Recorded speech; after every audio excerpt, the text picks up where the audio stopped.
الحمدللہ رب العالمین والصلاة والسلام علی سید المرسلین اما بعد فاعوذ باللہ من الشیطان الرجیم بسم اللہ الرحمن الرحیم۔ سیٹی بجانے کے احکام۔ دعائے عطار۔ یا اللہ پاک، جو کوئی 16 صفحات کا رسالہ سیٹی بجانے کے احکام پڑھ یا سن لے، اسے دینی مسائل کی سمجھ بوجھ عطا فرما اور اس کی بے حساب مغفرت فرما، آمین بجاہ النبی الامین صلی اللہ علیہ وآلہ وسلم۔ درود شریف کی فضیلت۔ فرمان مصطفیٰ صلی اللہ علیہ وآلہ وسلم، مجھ پر کثرت سے درود پاک پڑھو، بے شک تمہارا مجھ پر درود پاک پڑھنا تمہارے گناہوں کے لیے مغفرت ہے۔ صلو علی الحبیب صلی اللہ علی محمد۔ سیٹی بجانے کی مختلف صورتیں اور ان کے احکام۔ سوال: ہم اکثر باتوں باتوں میں یا ہنسی مذاق میں سیٹی بجاتے ہیں، اس حوالے سے ہماری رہنمائی فرما دیجئے۔ جواب: سیٹی بجانے کی مختلف صورتیں ہیں، جیسے بعض اوقات ٹریفک کا نظام چلانے کے لیے پولیس والے سیٹی بجاتے ہیں یا اس طرح کی دیگر ضروریات کے لیے سیٹی بجائی جاتی ہے، تو ضرورتاً سیٹی بجانا جائز ہے۔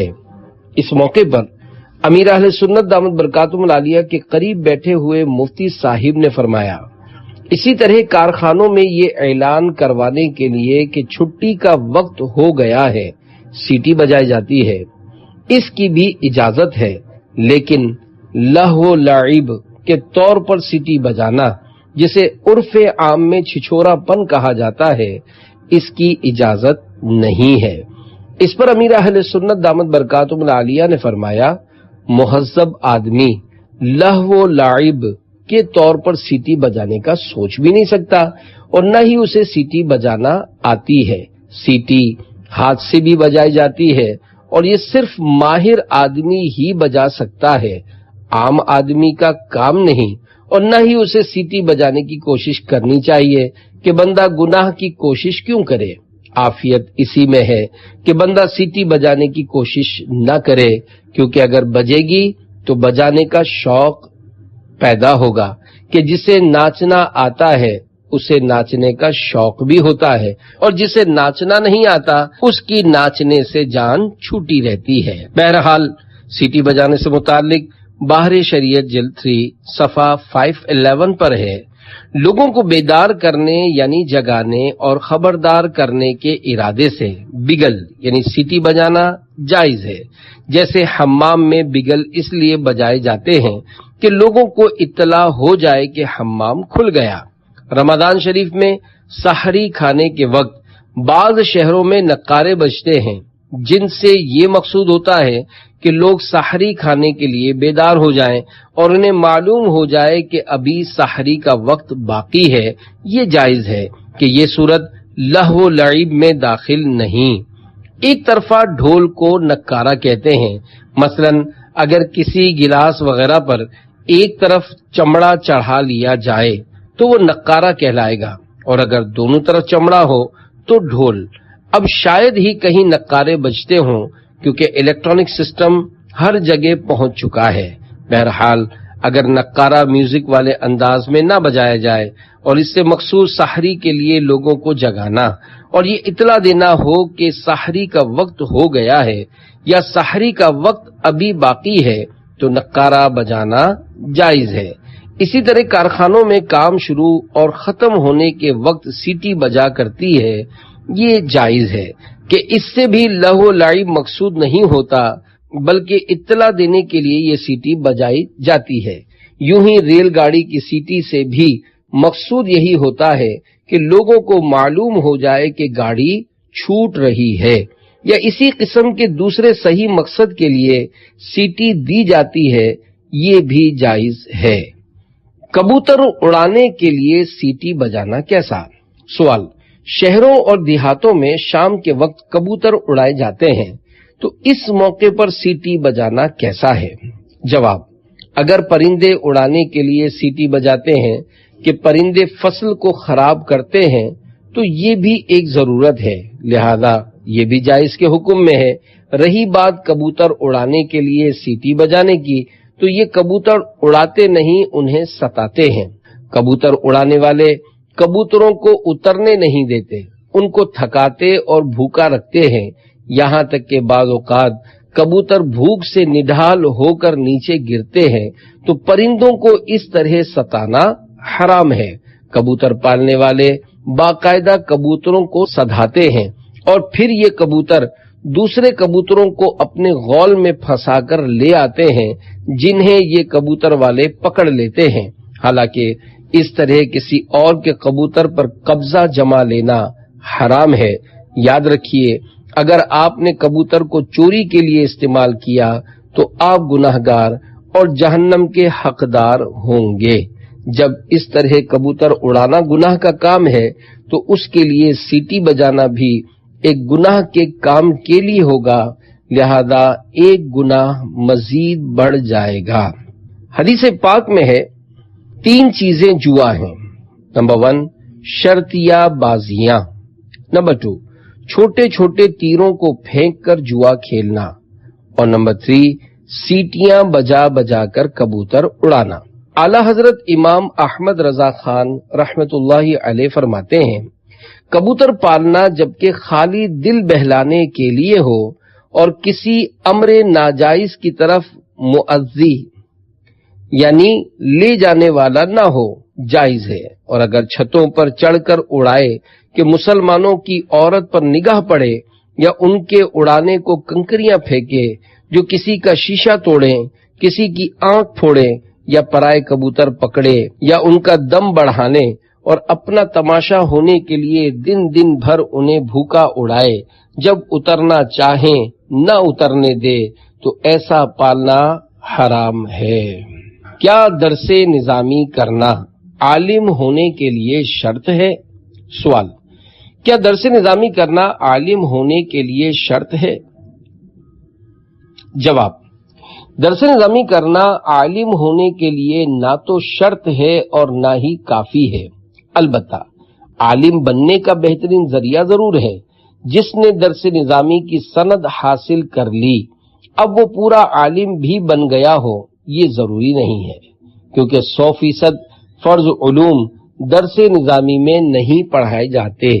نیز اب درس نظامی یعنی عالم کورس سمٹتا چلا جا رہا ہے، حالانکہ ایک دور میں یہی عالم کورس غالباً 16 سال میں ہوا کرتا تھا، پھر کم ہوتے ہوتے 10 سال پر آیا، پھر 8 سال کا ہوا، جو ایک عرصے تک چلتا رہا، مگر اب اسلامی بھائیوں کا 6 سال اور اسلامی بہنوں کا 5 سال کا ہو چکا ہے۔ یاد رکھیے، درس نظامی کو مجبوری کے طور پر سمیٹا گیا ہے، کیونکہ اتنے سالوں کے لیے لوگ آتے ہی نہیں ہیں۔ درس نظامی سے کئی کتابیں نکال دی گئی ہیں، یہاں تک کہ فارسی زبان جسے پہلے درس نظامی کا لازمی جز سمجھا جاتا تھا، اسے بھی نکال دیا گیا ہے۔ تو یوں بہت سی چیزیں نکالی گئی ہیں تاکہ کسی بہانے لوگ درس نظامی کرنے کی طرف راغب ہوں کہ نہ کرنے سے کرنا کروڑ درجے بہتر ہے۔ ایمان کی حفاظت کا طریقہ۔ سوال، آج کے اس گئے گزرے دور میں ایمان کی حفاظت کس طرح کی جائے؟ جواب، آج کل حالات بڑے نازک ہیں اور ایمان کی حفاظت واقعی ایک دشوار کام ہے۔ ہم مسلمانوں کے گھر میں پیدا تو ہو گئے، لیکن اب قبر میں بھی مومن ہونے کی حالت میں جائیں گے، یہ ضروری نہیں ہے۔ حدیث پاک میں یہ مضمون موجود ہے کہ ایک زمانہ ایسا آئے گا کہ بندہ صبح کو مومن اور شام کو کافر ہوگا، اور شام کو مومن اور صبح کو کافر ہوگا۔ ایمان بچانا اتنا مشکل ہوگا کہ جیسے ہتھیلی پر آگ کی چنگاری رکھنا، یعنی جس طرح ہاتھ پر چنگاری رکھنا مشکل ہے، اسی طرح ایمان بچانا بھی بہت مشکل ہے۔ ہم یہ سمجھ بیٹھے ہیں کہ ہم مسلمانوں کے گھر میں پیدا ہوئے ہیں اور ہمارا نام بھی مسلمانوں والا ہے، تو اب ہم جس کی چاہیں صحبت میں رہیں، جس کی چاہیں سنیں، اور اس طرح کی بے وقوفانہ باتیں کریں کہ سنو سب کی، کرو من کی، حالانکہ جب ہمیں اپنے حقیقی اسلام اور حقیقی عقیدے کا پتہ نہیں ہے تو پھر ہم کس طرح ہر ایک کی سن سکتے ہیں اور ہر ایک کی صحبت اختیار کر سکتے ہیں؟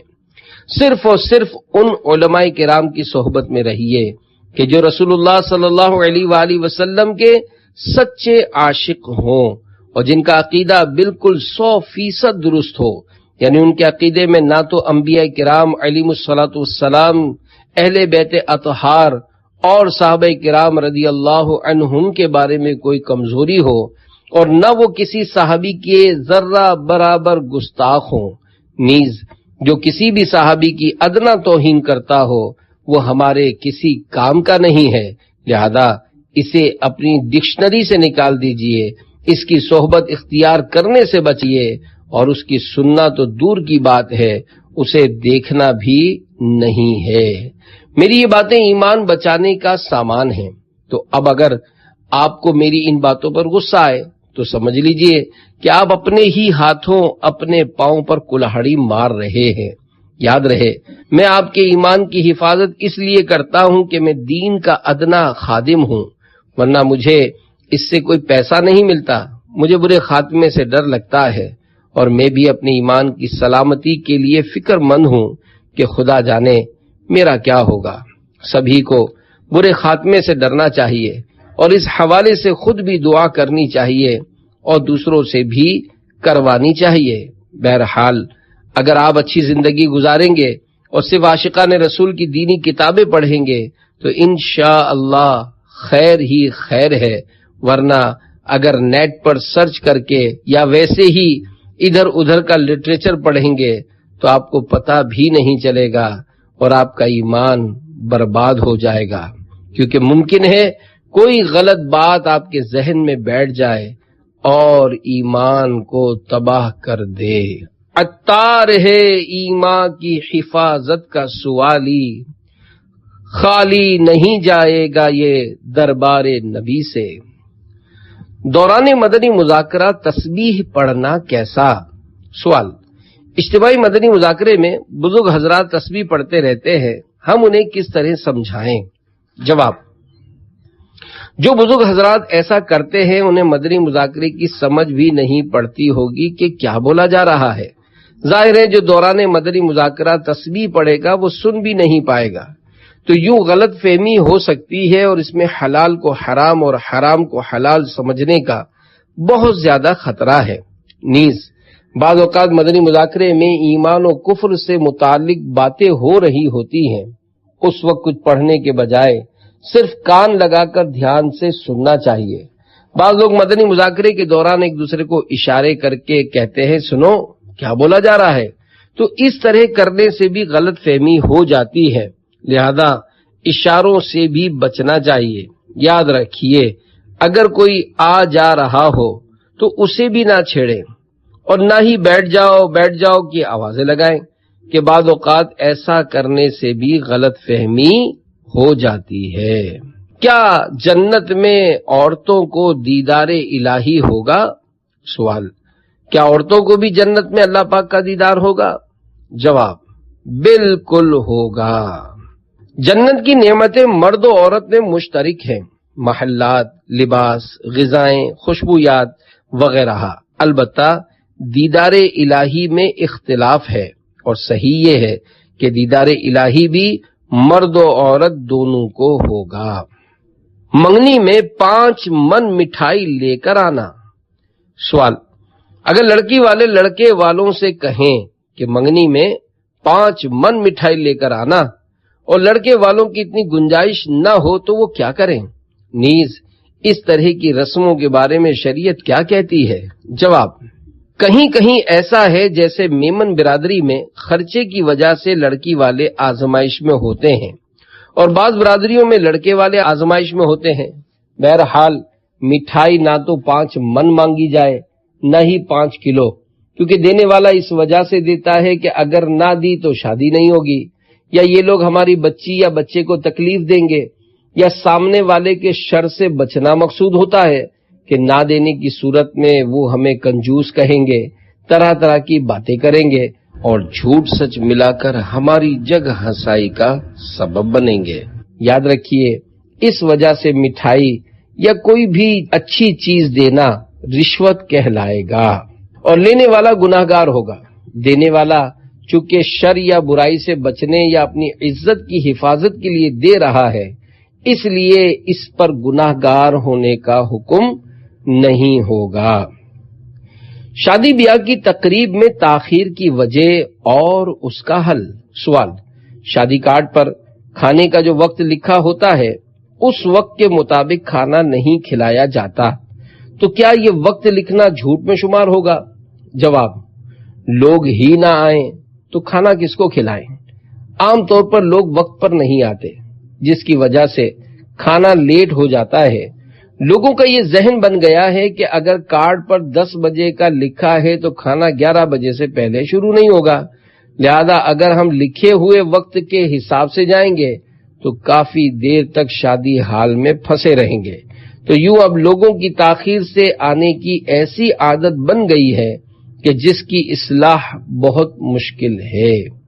سماجی ادارے والے اگر اپنی اپنی کمیونٹی کے لوگوں کو سمجھائیں تو ہو سکتا ہے اس کا کچھ حل نکل آئے، ورنہ خالی قانون پاس کرنے سے کچھ نہیں ہوتا، کیونکہ قانون صرف تحریر میں آ جائے گا اور پھر بعد میں پتہ بھی نہیں ہوگا کہ قانون بنا بھی تھا یا نہیں، بلکہ قانون بنانے والے خود بھی اسے بھول جائیں گے۔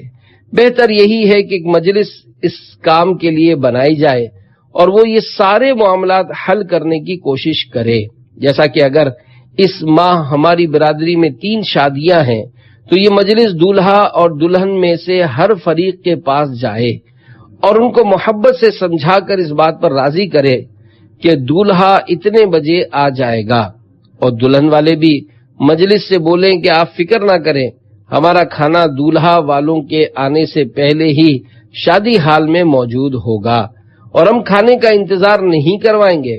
اس طرح اگر کوئی سماجی ادارہ آگے بڑھے گا تو اس کی دیکھا دیکھی دوسرے سماجی ادارے بھی ایسا کرنے لگیں گے اور یوں نظام میں کچھ نہ کچھ بہتری آ جائے گی۔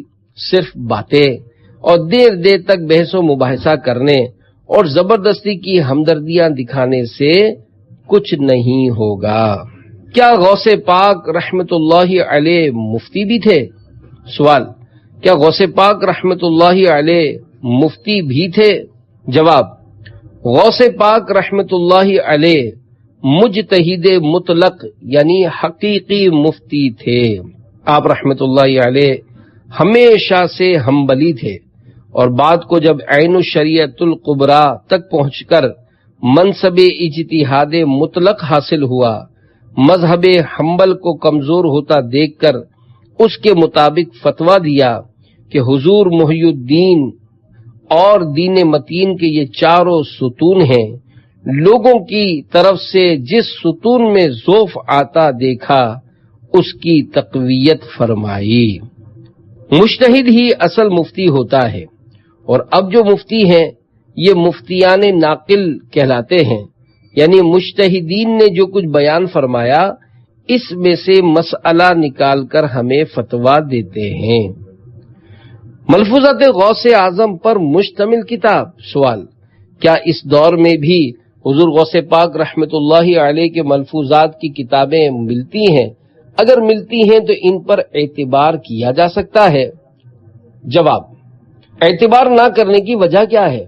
حضور غوث پاک رحمت اللہ علیہ کی کتاب فتوح الغیب بہت مشہور ہے۔ اس کتاب کا کئی زبانوں میں ترجمہ کیا گیا ہے اور شیخ عبدالحق محدث دہلوی رحمت اللہ علیہ نے اس کتاب کی شرح بھی فرمائی ہے جو اردو ترجمے کے ساتھ ملتی ہے۔ یاد رہے، ترجمہ کسی عاشق غوث الاعظم کا ہی لینا چاہیے۔ فتوح الغیب حضور غوث اعظم سیدنا شیخ عبدالقادر جیلانی رحمت اللہ علیہ کی تصوف کے موضوع پر نہایت عمدہ تصنیف ہے۔ اس کتاب میں آپ رحمت اللہ علیہ نے اپنے کشف و مجاہدات سے حاصل ہونے والے دلچسپ نکات بھی بیان فرمائے ہیں۔ خاتم المحدثین شیخ عبدالحق محدث دہلوی رحمت اللہ علیہ نے مفتاح الفتوح شرح فتوح الغیب کے نام سے فارسی زبان میں اس کی شرح بھی لکھی ہے۔ معذور بچہ چلنے لگا۔ کرامت۔ سوال، حضور غوث اعظم رحمت اللہ علیہ کی کوئی کرامت بتا دیجئے۔ جواب، ایک بار کچھ ایسے لوگ جن کی سوچ اولیاء کرام رحمت اللہ علیہم کے بارے میں اچھی نہیں تھی، 2 ٹکڑے لے کر ہمارے غوث اعظم حضرت سیدنا شیخ عبد القادر جیلانی رحمت اللہ علیہ کی خدمت میں حاضر ہوئے اور پوچھا کہ ان دونوں میں کیا ہے؟ آپ رحمت اللہ علیہ نے اپنی کرسی سے اتر کر ایک ٹکڑے پر اپنا ہاتھ مبارک رکھا اور فرمایا اس میں بیمار بچہ ہے۔ پھر اپنے بیٹے حضرت سیدنا شیخ عبد الرزاق رحمت اللہ علیہ کو اسے کھولنے کا حکم دیا۔ جب وہ ٹوکرا کھولا گیا تو اس میں سے واقعی ایک بیمار بچہ نکلا جو معذور تھا۔ آپ نے اسے پکڑ کر فرمایا قم باذن اللہ، یعنی اللہ پاک کے حکم سے اٹھ، تو وہ اٹھ کھڑا ہو گیا۔ پھر آپ رحمت اللہ علیہ نے دوسرے ٹکڑے پر ہاتھ رکھ کر فرمایا اس میں صحت مند بچہ ہے۔ پھر اس ٹوکرے کو کھولنے کا حکم دیا۔ جیسے ہی ٹوکرا کھولا گیا تو اس میں سے واقعی ایک صحت مند بچہ نکلا اور وہ اٹھ کر چلنے لگا۔ آپ رحمت اللہ علیہ کی یہ کرامت دیکھ کر ان لوگوں نے اپنی بری سوچ سے توبہ کر لی۔ اس حکایت سے معلوم ہوا اولیاء کرام رحمت اللہ علیہم کی بڑی شان ہوتی ہے۔ اللہ کریم نے انہیں ایسی طاقت عطا فرمائی ہے کہ وہ ٹوکرے کو کھولے بغیر یہ بتا سکتے ہیں کہ اس کے اندر کیا ہے۔ وہ جب چاہتے ہیں اللہ پاک کی عنایت سے بیمار کو اچھا کر دیتے ہیں۔ وہ شخص بہت برا ہے جو اللہ پاک کے اولیاء کرام رحمت اللہ علیہم کے بارے میں غلط سوچ رکھتا ہے۔ اللہ پاک ہمیں غلط سوچ سے بچائے، آمین۔ رحم دلی کسے کہتے ہیں؟ سوال، رحم دلی کسے کہتے ہیں، نیز کیا اس کا ثواب ہوتا ہے؟ جواب، رحم دلی یا ہمدردی کا مطلب ہے لوگوں پر ترس آنا یا ان پر رحم کرنا اور ظلم نہ کرنا۔ جو اللہ پاک کی رضا کے لیے کسی پر رحم کرے گا اسے ثواب ملے گا اور اللہ پاک اس پر رحم فرمائے گا۔ حضرت سیدنا عبداللہ بن عمرو رضی اللہ عنہما سے روایت ہے، حضور اقدس صلی اللہ علیہ وآلہ وسلم نے ارشاد فرمایا رحم کرنے والوں پر رحمان رحم فرماتا ہے، تم زمین والوں پر رحم کرو، آسمانوں کی بادشاہت کا مالک تم پر رحم کرے گا۔ اگر واقعی ہمارے اندر اپنے مسلمان بھائیوں کے لیے رحم دلی پیدا ہو جائے تو ہمارا معاشرہ بالکل صاف ستھرا اور درست ہو جائے گا۔ آج گھر گھر میں ظلم کی آندھیاں چل رہی ہیں، لڑائی جھگڑے، ایک دوسرے کی بے عزتی کرنا، برا بھلا بولنا اور ستانا عام ہو چکا ہے۔ گاؤں گوٹ ہر جگہ نفسا نفسی ہے اور لوگ ایک دوسرے کی برائیاں کرنے میں مشغول ہیں، تو یوں ہر دوسرا بندہ کسی نہ کسی کی کاٹ کرنے میں لگا ہوا ہے۔ یہی وجہ ہے کہ گھروں میں سکون نہیں رہا، پڑوس کا آرام ختم ہو گیا ہے، محلے کا چین برباد ہو گیا ہے اور شہر کا امن بھی باقی نہیں رہا۔ زندہ ٹڈیوں کو سیخ میں پرو کر چولہے پر پکانا کیسا؟ سوال، بعض لوگ زندہ ٹڈیوں کو سیخ میں پرو کر چولہے پر پکاتے ہیں، ان کا ایسا کرنا کیسا ہے؟ جواب، اس منظر کو دیکھنے سے ہی آدمی کے بدن میں جھرجھری آ جائے، مگر پتہ نہیں لوگوں کا دل اس طرح کرنے کے لیے کیسے راضی ہوتا ہے۔ ایسے لوگ خود کو سوئی چبا کر دیکھیں، ان سے یہ برداشت نہیں ہو پائے گا تو پھر بیچاری ٹڈیوں کو سیخ میں زندہ پرونا کتنا زیادہ تکلیف دہ ہوگا۔ ٹڈی حلال ہونے کا یہ مطلب نہیں کہ اسے تکلیف کے ساتھ پکایا جائے، کوئی اور طریقہ بھی اختیار کیا جا سکتا ہے، مثلاً اس کے مرنے کا انتظار کر لیا جائے کہ آخر یہ بھی مرتی ہی ہے، یا کوئی ایسی صورت نکالی جائے کہ یہ مر جائے اور پھر اسے پکایا جائے۔ یاد رہے حدیث پاک میں ٹڈی کھانے کی اجازت دی گئی ہے۔ رسول کریم صلی اللہ علیہ وآلہ وسلم نے فرمایا ہمارے لیے 2 مرے ہوئے جانور اور 2 خون حلال ہیں، 2 مردے مچھلی اور ٹڈی ہیں، اور 2 خون کلیجی اور تلی ہیں۔ طالب علم کو کیسا ہونا چاہیے؟ سوال، طالب علم کو کیسا ہونا چاہیے؟ جواب، طالب علم کو چاہیے کہ اپنے مقصد رضا الہی کے حصول کو ہر وقت پیش نظر رکھے، اپنا وقت برباد کرنے سے بچے، اخلاق درست رکھے، زبان، آنکھ اور دل کی حفاظت کرے، سوال سے بچے یعنی لوگوں سے پیسے نہ مانگے، ورنہ معلومات حاصل کرنے کے لیے اپنے استاد سے سوال کر سکتا ہے، عاجزی کرے یعنی اپنے آپ کو کچھ نہ سمجھے، حرص مال سے کوسوں دور ہو یعنی پیسوں کے لالچ میں نہ پڑے، علم کا حریص ہو، مرشد، اساتذہ اور والدین کا ادب کرے، اپنے مدرسے کے نظام الاوقات کی پابندی کرے، حق صحبت کا خیال رکھے یعنی جو طالب علم قریب بیٹھتا ہو اس کے حقوق کا خیال کرے کہ وہ اس کا قریبی پڑوسی ہے اور اس کے حقوق ہیں، اور قیامت کے دن اس سے یہ سوال بھی ہوگا کہ اپنے پڑوسی کا حق ادا کیا یا ضائع کیا، لہذا اس کے لیے تکلیف دہ نہ بنے بلکہ ضرورتاً اس کی مدد کرے، جیسا کہ پڑھنے پڑھانے میں ایک دوسرے کی مدد کی جاتی ہے، تکلیفیں آئیں تو صبر کرے، عبادت کا ذوق رکھے یعنی خوب عبادت کرے، نیکی کی دعوت بھی دیا کرے۔ طالب علم کے لیے یہ کچھ مدنی پھول ہیں جنہیں میں نے مکتبۃ المدینہ کی کتاب کامیاب طالب علم کون سے آسان کر کے پیش کرنے کی کوشش کی ہے۔ صلو علی الحبیب صلی اللہ علی محمد۔ کامیاب طالب علم کون؟ یہ مکتبۃ المدینہ کی 63 صفحات پر مشتمل ایک بہترین اور جامع کتاب ہے۔ اس کتاب میں ان تمام امور کو بیان کرنے کی کوشش کی گئی ہے جن کا تعلق ایک طالب علم سے ہو سکتا ہے، مثلا حصول علم میں کیا نیت ہونی چاہیے، اسباق کا مطالعہ کس طرح کرنا چاہیے، سبق کس طرح یاد کیا جائے، اپنے اساتذہ، جامعہ کی انتظامیہ اور والدین کے ساتھ تعلقات کی نوعیت کیا ہونی چاہیے، بالعموم سبھی اور بالخصوص طلباء علم دین کے لیے اس کتاب کا مطالعہ کرنا بے حد مفید ہے۔ امیر اہل سنت کے رسالے قوم لوط کی تباہ کاریاں سے کچھ مدنی پھول۔ ایسا نہ کیجیے۔ دوران گفتگو ایک دوسرے کے ہاتھ پر تالی دینا ٹھیک نہیں، کیونکہ تالی، سیٹی بجانا محض کھیل کود، تماشا اور طریقہ کفار ہے۔ قوم لوط کے کام۔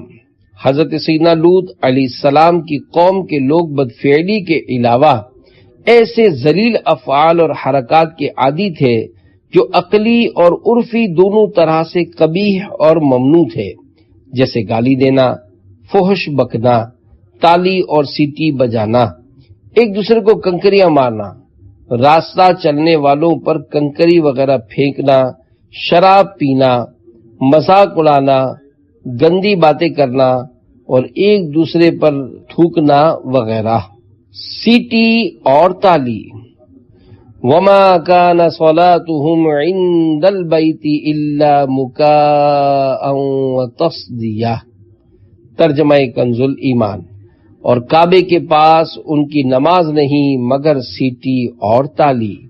صحابی ابن صحابی، جنتی ابن جنتی۔ حضرت عبداللہ بن عباس رضی اللہ عنہما فرماتے ہیں کہ کفار قریش ننگے ہو کر خانہ کعبہ کا طواف کرتے، سیٹیاں اور تالیاں بجاتے تھے، اور ان کا یہ فعل یا تو اس باطل عقیدے کی وجہ سے تھا کہ سیٹی اور تالی بجانا عبادت ہے، اور یا اس شرارت کی وجہ سے کہ ان کے اس شور سے حضور اکرم صلی اللہ علیہ وآلہ وسلم کو نماز میں پریشانی ہو۔ جنت میں درخت لگانے کا آسان نسخہ۔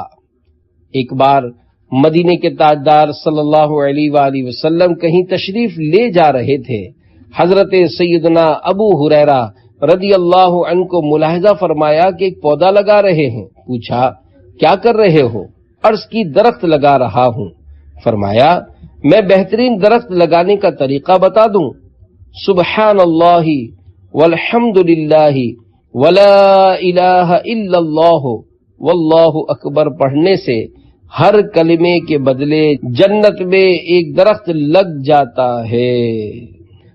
صلو علی الحبیب صلی اللہ علی محمد۔